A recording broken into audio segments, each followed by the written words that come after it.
Hi, in this course on basic construction materials, today we will look at aluminum and copper and their production, properties and uses. In the other lectures, we have covered iron products, steel and then steel reinforcing bar, also structural steel, and then now looking at aluminum and copper and production, properties and uses. Okay, so these are the some of the books used for this course, and of course we have used a lot of material from the internet. Now, the production of aluminum, mainly where is the raw material which is used? It is nothing but bauxite. Okay, so bauxite is used and then it is crushed into smaller size and then it is dried after mixing with water, and then you have further mixing processes, digestion processes and then filtration, etc. And then eventually it is heated, the material is heated or calcined, and then finally you get the molten aluminum, and then it is made into different poured into different casting molds for the purpose of further usage. So, this is the brief on how aluminum is produced. You can just pause for a few minutes and then look at various processes involved here, but not necessarily, we do not need to go too much into the detail on this particular course. Okay. So, let us very briefly look at whatever we just discussed on the production of aluminum. First step is alumina is chemically extracted from bauxite. Now, what is there in bauxite? It is basically a mixture of hydrated aluminum oxide and hydrated iron oxide, and there are also other oxides present in that, or like titanium oxide, etc., are also some silica, etc., might be present in that ore material which you collect. And then this is our key element here, aluminum oxide. Okay. Then this alumina is then further reduced to aluminum. So, alumina is from this, it is reduced to, you are extracting the metal aluminum. So, when this process requires a lot of energy, and how much is that? It requires about, let us say 13,500 DC kilowatt hour, that much is the power requirement. So, it is very energy intensive process to produce just 1 ton of aluminum. Okay. Now, let us look at the other waste which is generated during the aluminum production. About 4 to 5 tons of bauxite, if you take 4 to 5 tons of bauxite, and that is required to produce 2 tons of alumina. So, you can see from 4 to 5 only 2 tons of alumina you are getting, from which eventually you get only 1 ton of aluminum. Okay. So, 1 ton of aluminum is produced from about 4 to 5 tons of bauxite. So, what the remaining all waste, that is let us say if I take 4 from 1 ton of aluminum, if I am assuming that 4 tons of bauxite is required, that is only 25% of the material is actually the final product. So, you have 75% of the material as byproduct or waste. Okay. And this red mud is a either we can look at it as a waste product or byproduct, but mostly waste product because it is not really being used today, it is actually ponded. So, I will show you some photographs. So, main point here is there is lot of waste generated with the production of aluminum. You can watch this YouTube video on this production process also.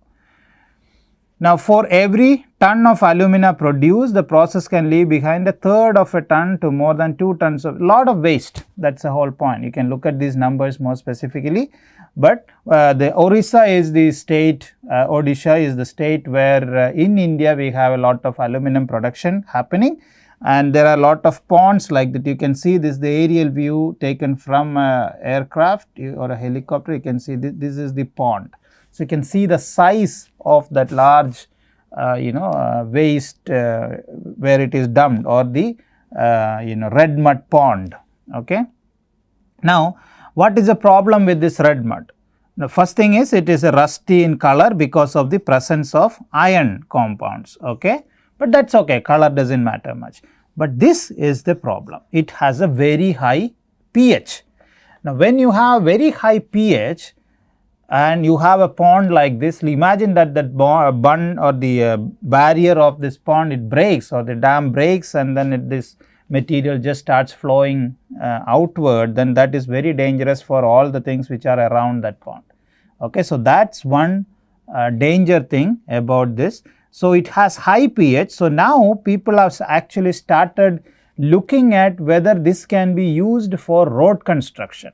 Okay. So, red mud is actually used for road construction. There are examples where people have used, or basically concrete, okay, red mud, concrete made of red mud. So, this is an upcoming research area also, if some of you are interested can look at that aspect.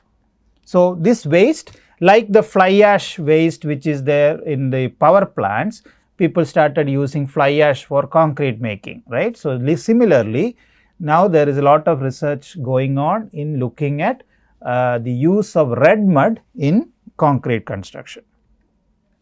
Now, primarily aluminum is used for containers, packaging, aircraft, automobiles, etc. Now, in civil engineering, where do we use? Use for architectural and finishing elements like doors, windows, siding, with a small amount used for electrical wiring also.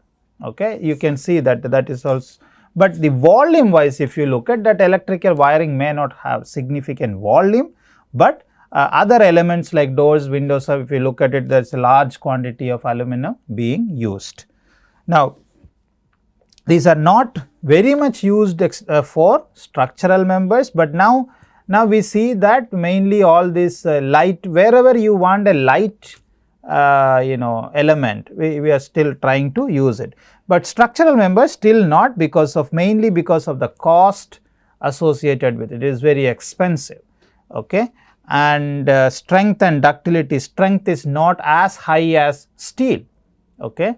Ductility, elongation wise, yes, but because strength is not that high, then it has big limitation when it comes to structural element. And coefficient of thermal expansion is also another reason why we cannot really use it in concrete, etc. Now, these are some of the examples to show you where the aluminum is used in civil engineering construction, okay. So, these are just first picture on the top left, this is just some frame structures, etc. which may not have very high structural strength requirement, but so in other cases small loading capacity things we can make with aluminum. Okay. Then wall elements, you can see here these channels, these channels which are being made, and then for electrical wiring, these wiring, I am not talking about this pillar, this is not aluminum, that is definitely steel, but what we are talking is these wires, this electrical wires, these are made of aluminum, okay. So, this, okay. So, we are talking about this electrical wires or transmission lines, that is what that is made of aluminum. Then also different type of sections or channel section, different shapes for making complex and architecturally aesthetic doors, windows, frames, etc. aluminum is used. Also in the fence sometimes aluminum, but this galvanized iron is also widely used. And this is another place where if you talk about the facades of buildings, there you can see these channels are first placed on top, you will get glass facades. So, that those channels are also made of aluminum. So, there are various places where aluminum is used, may not be necessarily as a structural element, but there are other places where it is used. And use of anodized aluminum. So, this anodized aluminum is something which is more corrosion resistant, and at the same time it looks very you can have different color to it. It is not just a painting, the one on the right side or left side, these are not colored aluminum, but these are like a painted aluminum, these are colored, but not by painting, but by a process called anodization. I will cover that process later, but for now you understand that some of the time when you visit places, you will see these different door frames, etc. You might look for, is there aluminum being used in that? Okay. So, sometimes there will be plastic coating, like this one here, you will have plastic coating on the bottom right image, plastic coating, but inside that there may be aluminum elements which are used mainly for ensuring that the strength, etc. But at the same time we need a material which is corrosion resistant also in such cases. So, corrosion resistance is one good property, and also in this anodized aluminum you can have different colored elements for artistic or aesthetic purposes. So, let us look at some of the advantages. Most plentiful metal on earth, it is abundantly available in many places, and density is 1/3 that of steel. So, it is lightweight, that is why people actually prefer to use it, even though cost is high. But then high strength to weight ratio, that means for a small particular section I can have more strength with less material being used. That is the idea of that. Definitely it has high corrosion rate, and then next point is good. And how this corrosion rate is reduced? I am sorry, I told high corrosion rate, it is high corrosion resistance, or rather low corrosion rate. Okay. So, how is it achieved? Corrosion rate is reduced because, or is less because, the oxide film which is formed on the aluminum surface, this one, it is Al2O3, which is much resistant against, or which can resist the entry or availability of oxygen and moisture to the layer below that. Okay. So, it protects the metal or the bare metal below the oxide layer, whereas in case of iron or steel we have this oxide layer of iron. However, we have seen many places steel actually corrodes. So, the resistance of aluminum against corrosion is higher than that of steel. So, if you have a highly corrosive environment, it is better to use aluminum than iron or steel. Okay. So, that also adds value to the use of aluminum, especially in the long run. Now, good thermal and electrical conductivity, that is also very good. So, because of high electrical conductivity, we are able to use as electrical wires for transmission lines, etc. And anodizing or hard coating, this is possible with aluminum. We can provide an aluminum oxide layer on top. I will cover that process later, but that is also a possibility, and which gives the high hardness to the surface and also color as we want, and it is corrosion resistant also. Now, high reflectivity, because of this white or grayish color, it reflects the sunlight. Okay. So, it does not absorb the radiant heat. Then non-toxic and not attacked by insects like wood or anything, if you want to compare. So, for doors and frames, if you have wooden door and frame, there are possibilities of termite attack, etc. But if you go for aluminum frame, you can forget those options. I mean forget those kind of problems in the long run. And for maintenance also it is relatively easy, mainly because it is lightweight and then easy to work with, etc. So, easy to work with and easy to recycle. So, this material is very sustainable in that way. You can remelt it and produce another product. Okay, just like steel. Steel is also easily recyclable. If you are able to collect it, you can use again for making new steel. And like I mentioned, in the some countries abroad, 90% of the steel is made by scrap steel. Okay. Now, let us look at the stress strain behavior of aluminum. So, you can see here this thick black curve, this curve here. Okay. Now, you have this curve is strain versus stress. Okay. So, the stress strain. Now, when you take 0.2% offset, if I draw a parallel line like this in this thing, you are getting a proof stress of about 35 KSI. Okay. Now, how do you convert that KSI to GPA or MPA? The equation is given in the blue thing here, 007 GPA. If you want to convert KSI to either MPA or GPA, you can look at these conversions. Okay. So, yield strength is this, and one thing to note here is there is no definite yield point, no, it is like very gradually it is changing. Okay. That is a particular feature of aluminum. When you have mild steel, you do not get like this, no. In the case of mild steel, you will have a curve which goes and something like this, and then it goes like this.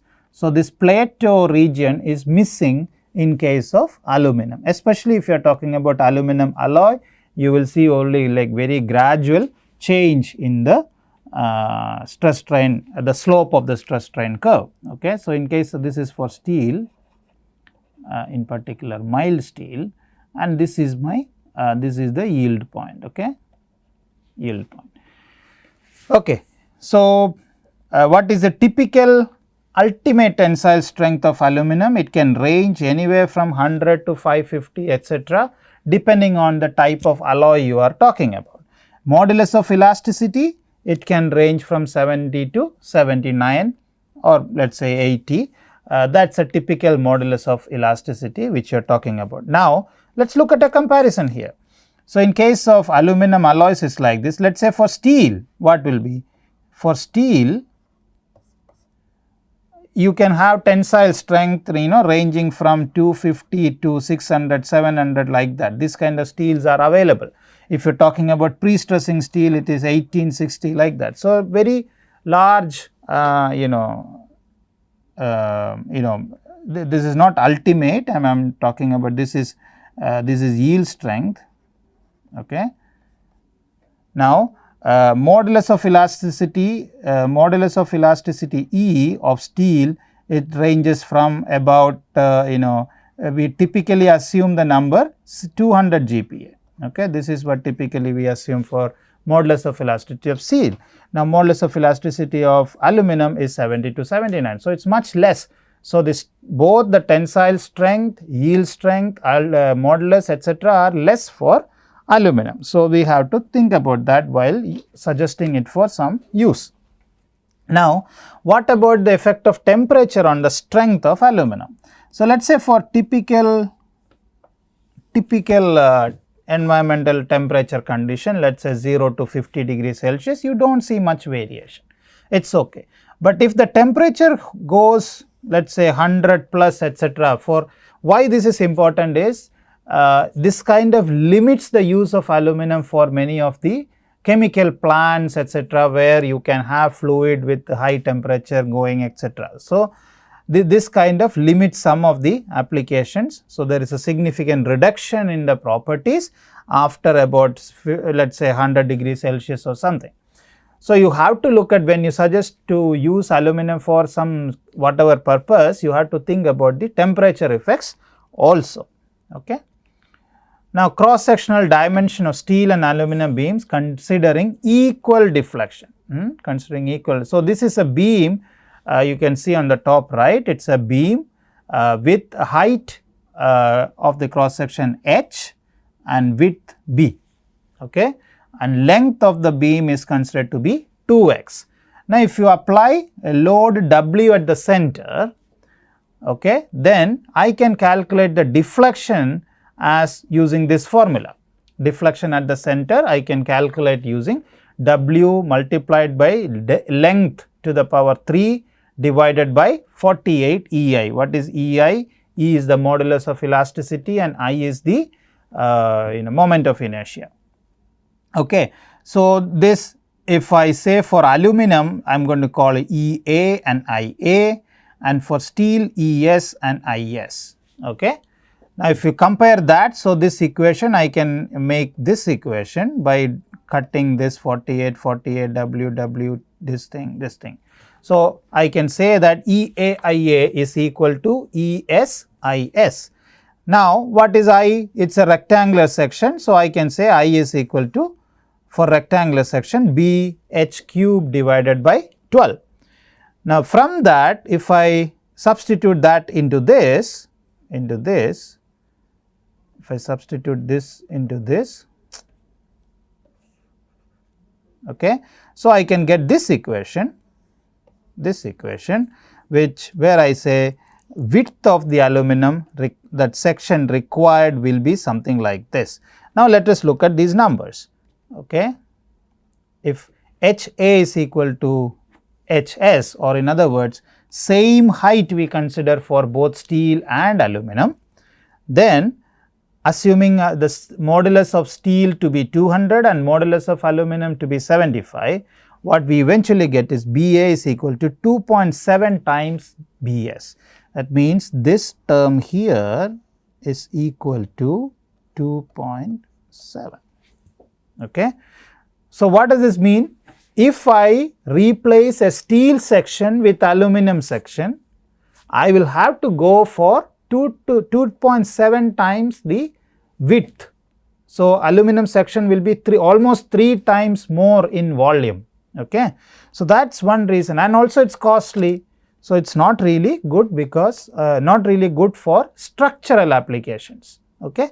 But there are many other applications where structural means large beams, large columns, wherever you put, like in railway stations, etc., you will see steel truss members, etc. There you cannot go for aluminum because you will need much more material. But there are so many other places where doors, windows, frames, etc., etc., where we can use aluminum for construction purpose.